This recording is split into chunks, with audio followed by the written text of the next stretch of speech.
Hey guys, welcome back to my channel Baishakhi blog. আর বৈশাখী ব্লগে তোমাদের অনেক অনেক স্বাগত জানিয়ে আজকের ভিডিওটা শুরু করছি। তো তোমরা সঙ্গে থাকো, দেখতে থাকো। আর সবার 2024 কেমন কাটছে জানিও। আর এখন বাজে সকাল 7:40 আর এখন থেকে আমার ব্লগটা শেয়ার করছি। কি শুরু করেছো এগুলো তুমি? সাইজ করছি, দেখো পুরনো খাতা নতুন খাতা সব একসঙ্গে করে দিয়েছি। আমি আলাদা করে দিলাম। আমার ছেলে হচ্ছে ক্লাস 4-এ উঠলো আর 3-র বইগুলো সব আলাদা করে রেখে দিলাম। সব আবার পুরনো নতুন সব একসাথে করে। তো ওগুলো এখন ঘুম থেকে উঠে এইসব ঠিক করতে বসেছে। দেখছি কি বইয়ের জায়গায় বেশ অনেকটা উঁচু হয়ে গেছে বই। এতগুলো কিসের বই, পুরানো নতুন সব এক করে দিয়েছে। এখন বাবু ঘুমাচ্ছে ওইদিকে, ঘুম থেকে ওঠেনি। আর আমরা সবে উঠেই ব্লগটা স্টার্ট করে দিয়েছি। এবার আস্তে আস্তে কাজগুলো সারবো, বাসি কাজ থেকে স্টার্ট হবে। তো তোমরা সঙ্গে থাকো, দেখতে থাকো পুরো ভিডিওটা।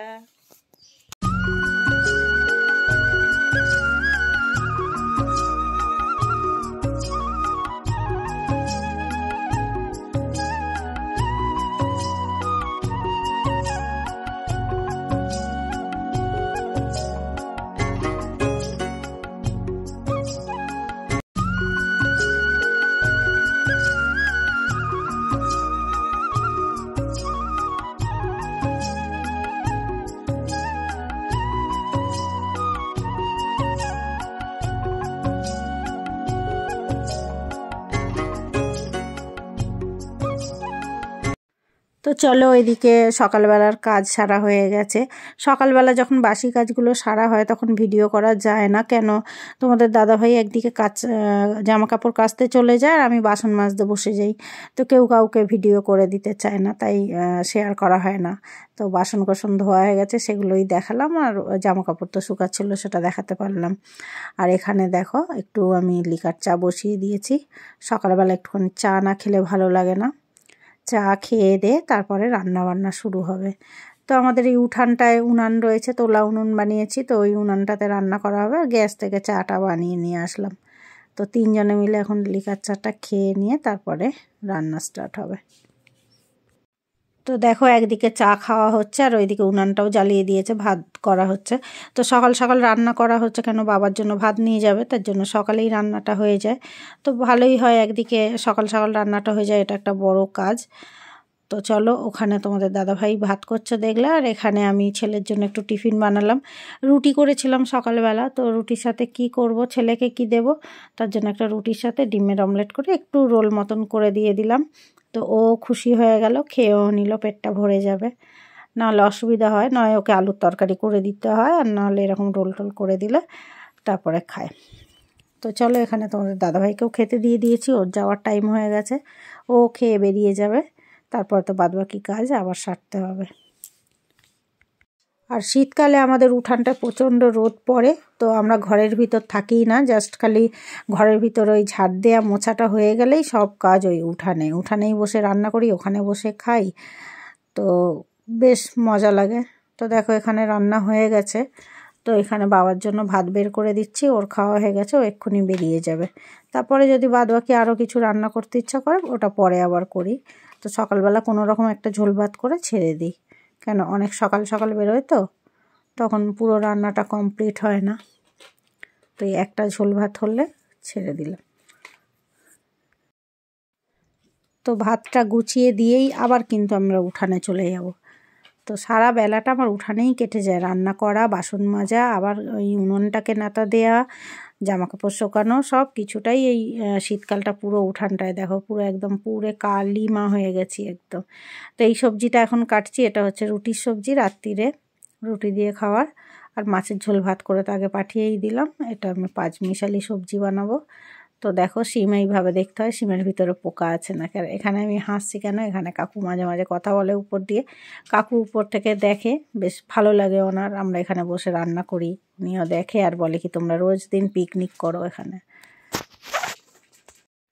মেয়েদের একটা খুব ঝামেলা হয় যে এই 3 বেলা কি খাবে, কি সবজি দেব, খুব চিন্তার বিষয় হয়ে যায়। ওইদিকে তোমাদের দাদাভাইয়ের সুগার রয়েছে, বেশি কুমড়োও খেতে নেই, কিন্তু কুমড়োটাও আবার খুব ভালোবাসে।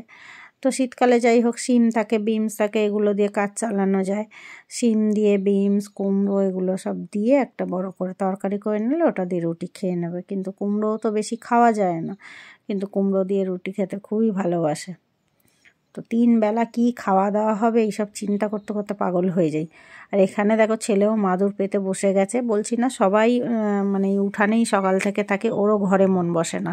আমি ওখানটায় রান্না করি, ও মাদুর নিয়ে ওখানে পড়তে বসে গেছে। আর ওইদিকে পাশে বাড়ির বাচ্চাটা বসে আছে দেখো সকালবেলা। আর এইখানে দেখো দিদি আমার বাড়িতে চলে এসছে। আমি রোজ দিন দিদি বাড়িতে সকালবেলা যাই, মানে সকালে কাজ বাজ সারা হয়ে গেলেই ওর কাছে গিয়ে একটু গল্প করি। আজকে আমি যেতে পারিনি, ও চলে এসছে আমার কাছে।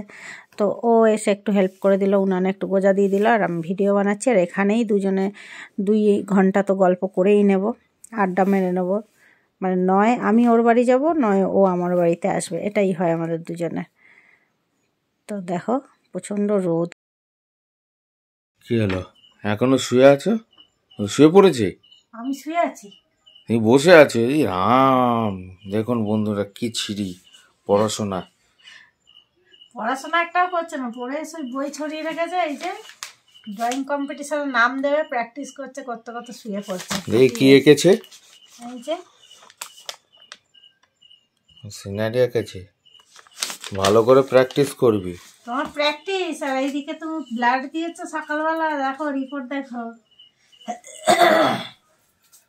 সে তো আমার সুগার আছে, দেখাও সুজিত সিং, সে তো আমার সুগার আছে, সে তো জানে। করিয়েছি বৈশাখী সিং, আমার সুগার নেই 94। আর ওই যে দেখো তুমি রিপোর্টটা দেখো, তোমাকে আজকে রাত্রিবেলা নিম পাতা খাওয়াবো। দেখি কত রিপোর্ট বেরিয়েছে। দেখো ফাস্টিং 265, দেখেছে? পিপি 350। দেখো ঠিক আছে, আজকে দিয়ে সারা রাত তুমি নিম পাতা খাবে, নিম পাতা খাওয়াবো তোমাকে। নিম পাতা খেলেই কমে যাবে? আমার যা সিমটম দেখা দিচ্ছিল কয়েকদিন, আমি ভয়ে টেস্ট করালাম যে আমারও সুগার টুগার ধরেছে নাকি। নিম পাতা খাওয়াবো আজকের থেকে তোমার। ঠিক আছে। আর ভাতের হাঁড়ির দিকে তাকাবে না, ঠিক আছে? কি ভয়ে কি জড়সড় হয়ে গুটিয়ে গেল নাকি? ভয়ের কি আছে, আমার কি মনে হয় সুগার এখন ধরা পড়লে যে ভয় পাবো? সুগার তো ধরা পড়েছে, কিন্তু এখন তো একটু বেশি বেশি রয়েছে। আমার সুগার 300-র উপর উঠে আছে। কি করে বুঝলে? যা খাওয়া দাওয়া হচ্ছে না, এমনি কি কষ্ট হয় কি করে বোঝা যায়? কিচ্ছু হয় না আমার। তাহলে কি করে বুঝলে যে বেশি হচ্ছে? অনেকদিন টেস্ট হয়নি, বুঝতেই পারি। আরে কিছু তো একটা সিমটম হয়, তার জন্য বোঝা যাবে। সিমটম তো হয়, মাথাটা সেটাই তো জিজ্ঞাসা করছি। তারপরে আর কি হয়, গা হাত পা যন্ত্রণা করে, কিন্তু কি করব, সারাক্ষণ আমাদের খাটাখাটনি করতে হয়। আচ্ছা, আরো ভালো করে বলে দাও যে এই বন্ধুদের এরকম সুগার থাকবে, তারা তো একটু সাবধানে হবে। সবাই সাবধানে থাকবে, তুমিই থাকো না। না গজা ফজা যা পাচ্ছ তাই মেরে দিচ্ছ। আর যাও খেয়ে নাও, খেয়ে নাও। কটা বাজে? 11টা বেজে গেছে। যাও তাড়াতাড়ি খাও। আর এখানে একজনকে তো আমি ছাড়বো না, সারা রাত ধরে বসিয়ে রাখবো। ঘুম পেয়েছে বলছে, কিন্তু একে ছাড়বো না আমি আজকে পুরো না করলে। দেখো আসল ড্রয়িংটা কত সুন্দর এখানে, দেখো। আর এ করছে দেখো।